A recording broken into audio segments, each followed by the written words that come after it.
Elkton High fielded its first football team in 1943, 26 years after Elkton High District Number 6 was established. One of the reasons for the long delay was the Elkton community's large prune crop. Each fall, even after the beginning of school, high school students worked in the prune harvest. Students depended on the harvest for money to buy school clothes and books, while the community depended on the students as a labor force. Often, it was the middle of October before all the boys had returned to school from working in the harvest. The evolution of football at Elkton High actually began in 1941, when Bud Gronquist, just out of Linfield College, took over the boys' PE and coaching position. Gronquist, with help from the boys, laid out a football field and began a touch football program in the Elkton PE classes. Later that fall, Elkton played 2 touch football games with Gardner High School, which also had no tackle program. As a result of World War II, there was no coach the following year, but the boys' memories of the Gardner games and the fact that other schools were playing 6-man football inspired the Elkton Letterman's Club to form a team in 1943. The Conscientious Objectors Camp, located at the old 3C camp on Orville Beckley's place, turned over the old CCC football equipment to the high school. The Elkton 3C camp had played football for a number of years and had used the high school field. When the Letterman's Club's request for additional funds from the school board was denied, the club put on a high school carnival to raise funds. Committees ordered carnival prizes from a firm in Portland, set up booths, organized entertainment, and started a high school carnival. After paying expenses, the Letterman had $151 for additional equipment.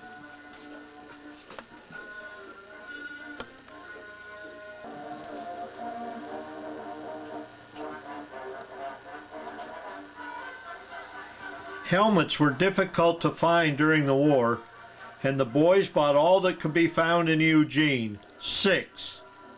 10 boys turned out, and the team designed their own plays. 2 weeks of practice prepared the team for its first and only game of the season against the Drain JVs. The Elkton boys lost by a score of 40-6, with Kenny Stewart returning a kickoff for the only Elkton touchdown. A number of fans had come to the game, and from that day forward, football was a part of Elkton High. Pictured here on the first team in the front row is Bob Gorley, Clarence Gossage, Punk Smith, James Gorley. In the back row, left to right, Jerry Winterbotham, Kenny Stewart, Don Abraham, Leroy Hender, Dale Mode, and Dean Smith.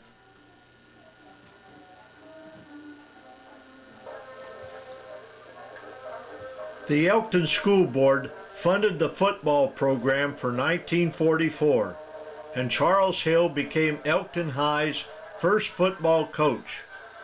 Playing a schedule of 5 games, the Elks managed only 1 victory. They defeated Myrtle Creek 19-6 in the last game of the season on a muddy field in the rain at Elkton, the first football win in Elkton High's history. Kenny Stewart, Elkton's flashy tailback, ran for 2 touchdowns. At this time, Elkton High sports were not covered by the Roseburg papers, but this game was written up in the News Review because Myrtle Creek was the Douglas County B champion of the 6-man football league.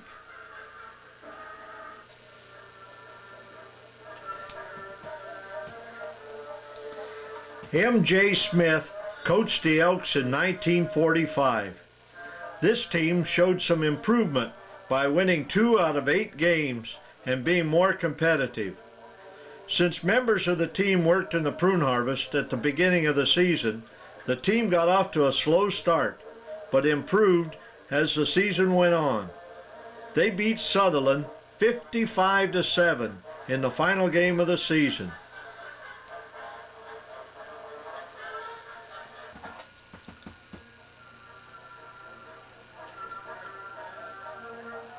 Carl Grimsrud took over the coaching duties in 1946 and continued for 12 years.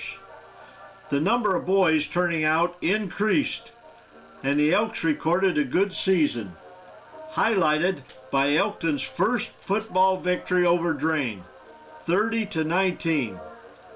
This team won 4 league games. It was something new for Elkton to be winning at football. The Elks placed 3rd in the league, consisting of Drain, Yonkawa, Oakland, Sutherland, Glendale, Camas Valley, Myrtle Creek, and Elkton.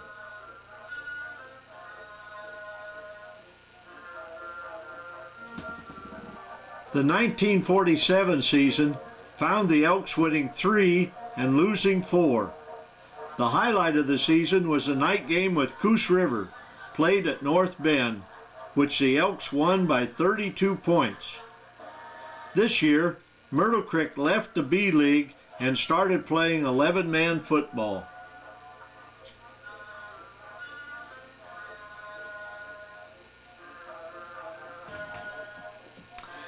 The Elks won 5 out of 7 games in the 1948 season.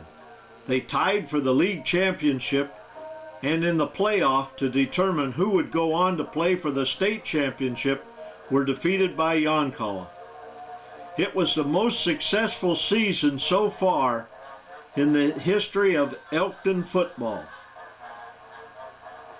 The boys had started practice on the 13th of September with 9 returning lettermen.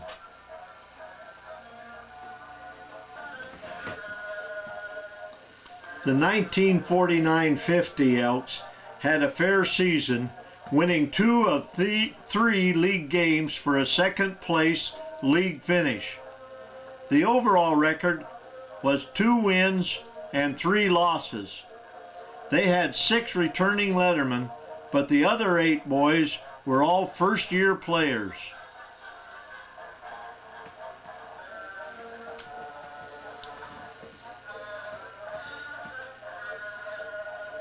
The Elks had a very successful season this year. They played 9 games, won 7. They lost 1 game to Riddle and tied 1 game with Oakland. They took 2nd place in the Douglas Coos League. Once again, this was the best football season any of the Elkton football teams had had.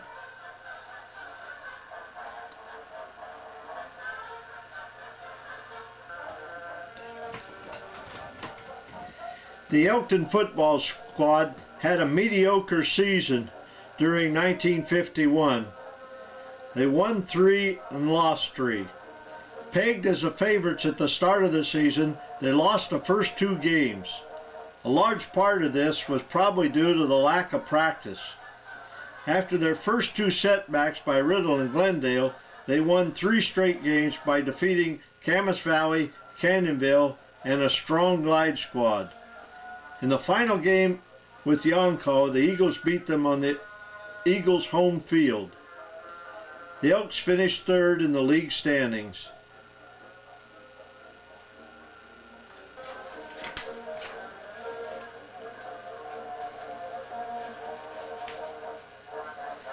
Coach Grimsrud's best team was in 1952-53, when a huge team which averaged 200 pounds went undefeated in league play.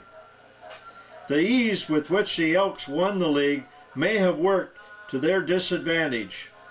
Coburg, the defending six-man champion, was not in awe of the Elks' size and out-hit and out-quicked them, 38-13, in the state quarterfinals played at Elkton.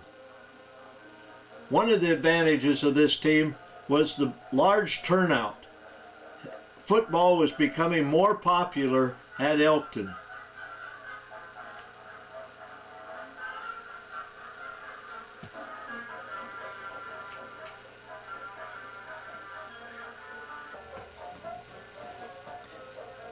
Coach Grimsrud's Elks started off with a fine season in football, winning the first 3 games, but then they lost the last 2. The defending county champs tried for the title again, but they were up against tough Glide and Riddle teams. Of the 14 players that turned out for football, 13 of them lettered.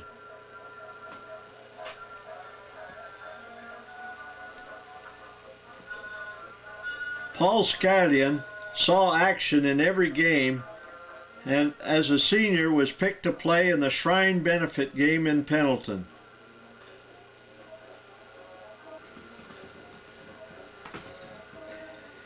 The 1954 Elks had what might be considered a comparatively successful season. They ended league play with 3 wins and 2 losses, earning them 3rd place in the league. Wayne DeMint drop-kicked for 2 points during the season, the only Elkton football player on record to score points by a drop kick.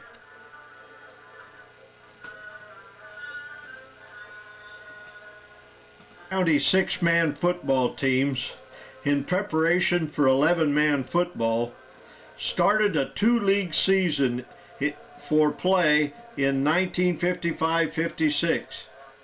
Besides the regular 6-man league for the county and sub-district title, a 4-team league composed of Riddle, Canyonville, Days Creek, and Camas Valley was formed. All but Riddle withdrew from the state 6-man championship play. In addition to their 6-man schedule, Yoncalla, Glide, and Elkton scheduled 11-man football games. Elkton played its first 11-man game ever on September 23, 1955, by defeating Yoncalla by a score of 34-0. Elkton ended up taking 2nd place in the Douglas County 6-man league, losing to Glide 64-39.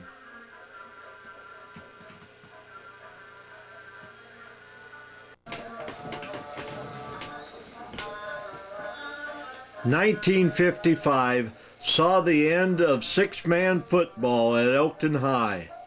The totals for the 13-year period were 41 wins, 44 losses, and 1 tie, with 3 coaches coaching.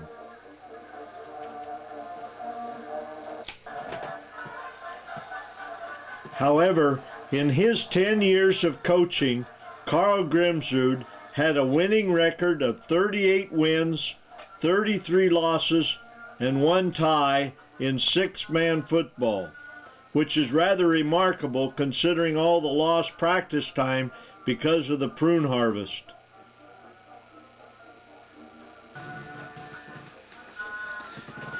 For the 1956-57 year, a complete reorganization took place in the Douglas County B League. Glide moved to the A2 ranks to join Oakland and Drain, which had previously moved up to the higher classification. Riddle, Canyonville, Yoncalla, and Elkton went to 11-man football, while Days Creek and Camas Valley remained at the 6-man level. 23 boys turned out for the Elkton football team under the guidance of Coach Grimsrud. Yonkawa won the league by beating the Elks by 1 point and managing a tie in the other game. The Elks suffered from funbulitis and gave up the ball in scoring territory several times in the deciding game.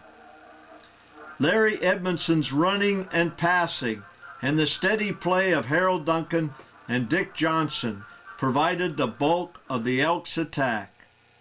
The Elks' record for the year was 5 wins, 2 losses, and 1 tie. 23 players also turned out for the 1957 football team. Inexperience showed, and they were only able to win 1 game, beating Days Creek 20-13. The Elks did win some honors, as Larry Edmondson, who led the season scoring with 30 points, won All-Star honors and was picked to play in the Shrine East-West game. Larry and Lewis Hahn also won the All-Star honors in Douglas County by being recognized on the News Review's All-Star team. In 1958, Carl Grimsrud decided to give up coaching football and concentrate on basketball. He resigned after 12 years with a record of 45 wins, 40 losses, and 2 ties. Elkton was now playing 11-man football, and Dick Saladin, who had played football at the University of Nebraska and also coached there in Nebraska, took over the Elkton football program. Jerry Winterbotham, who had assisted Grimsrud for 5 years, remained as assistant coach. 1959 was the centennial year for the state of Oregon. People throughout the state celebrated by growing beards and mustaches. In this picture, the new football coach, Dick Saladin, admires the goatee of Winterbotham and the mustache of Grimsrud.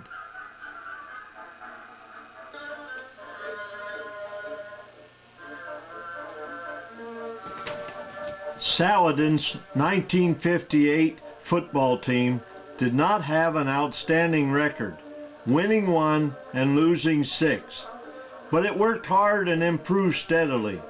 The Elks were never humiliated score-wise. They were beaten by 1 point in 2 contests and 2 touchdowns in 2 games. Against the number 2 Class B team in the state, the Yoncalla Eagles, the Elks lost 25-13. Trailing at the half, 25-0, the Elks came back in the second half and scored 2 touchdowns of their own, making the final score 25-13.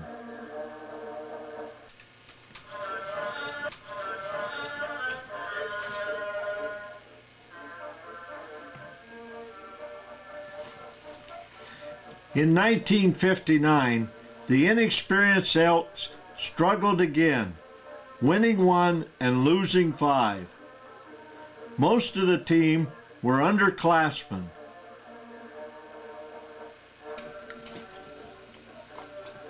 "25 boys greeted Coach Saladin in the fall of 1960.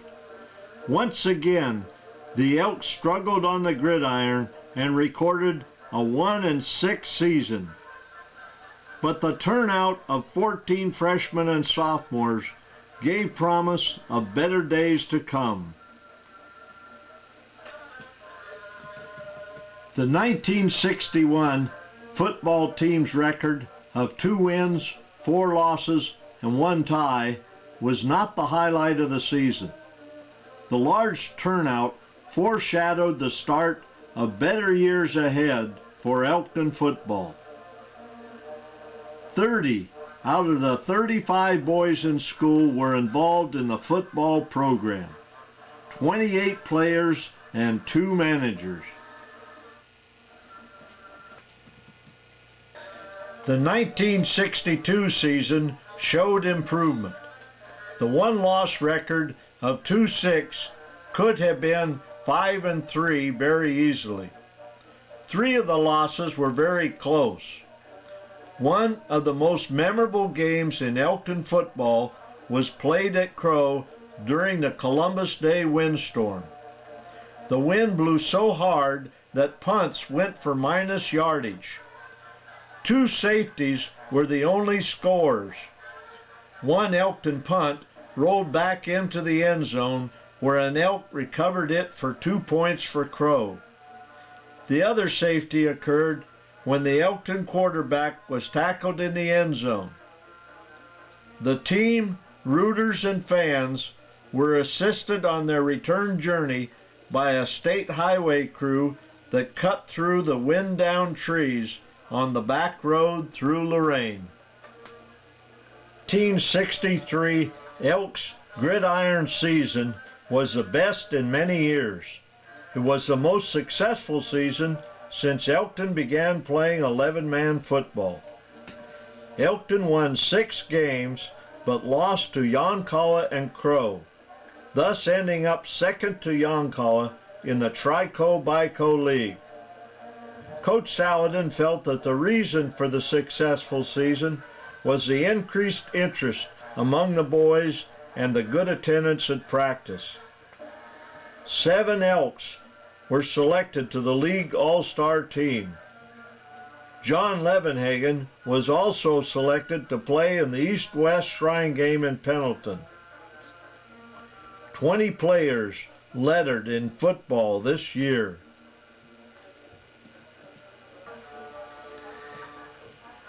In 1964, the Elkton football team compiled an impressive 7-win and 2-loss record, the best in the school's history. The only defeats were at the hands of McKenzie and state champion Oakland. 10 of the offensive starters were seniors. The quarterback was Don Suloff. He was a unanimous all-conference choice and selected as a member of the West Shrine squad. Dave Abraham, Darrell Bullock, and Les Jones were also selected to the all-conference team. Elkton's 1965 football team was inexperienced, but nevertheless gave a good account of themselves.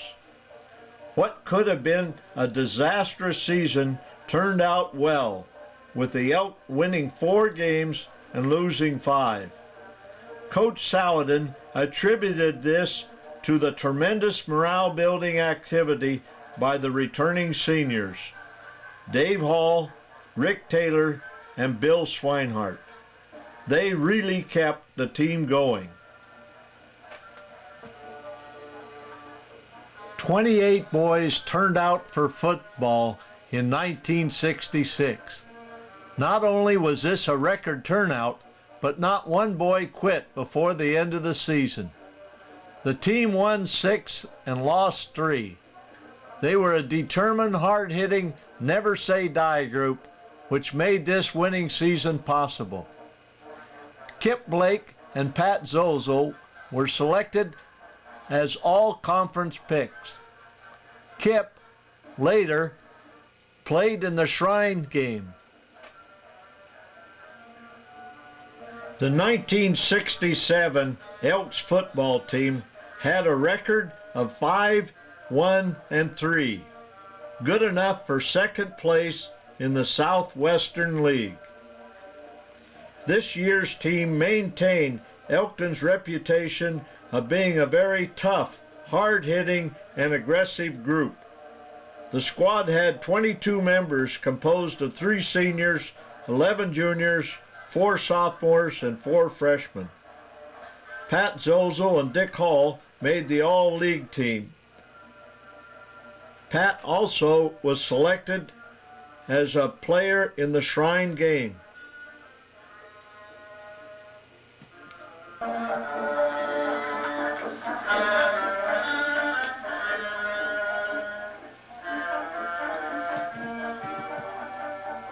The 1968 Elks football team had many exciting games. After a close 1-point loss to Powers, the Elks defeated Monroe, Lowell, Glendale, Yoncalla, Oakland, and McKenzie. They lost a close game to the Harrisburg Eagles 13-6, then defeated Crow 13-0 to finish the season at 7-2. Another successful season for the Elks under the leadership of Coach Saladin.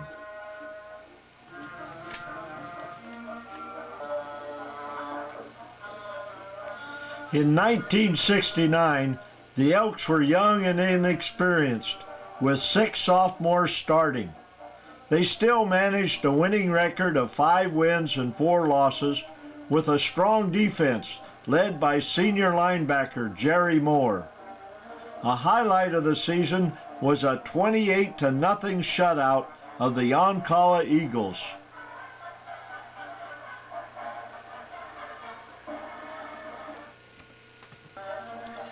The 1970 Elks continued to improve, with a credible 6-3 overall record and 4 wins, 1 loss in district. Also highlighted were wins over both Yoncalla and North Douglas.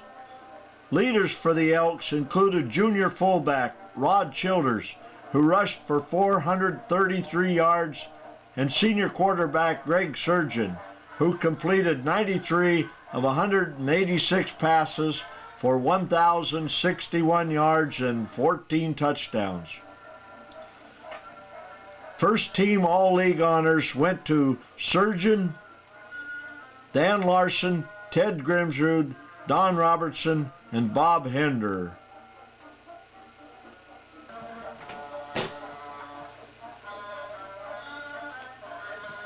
The 1971 Elks finished the season with 8 wins and 1 loss, the best in Elkton's history.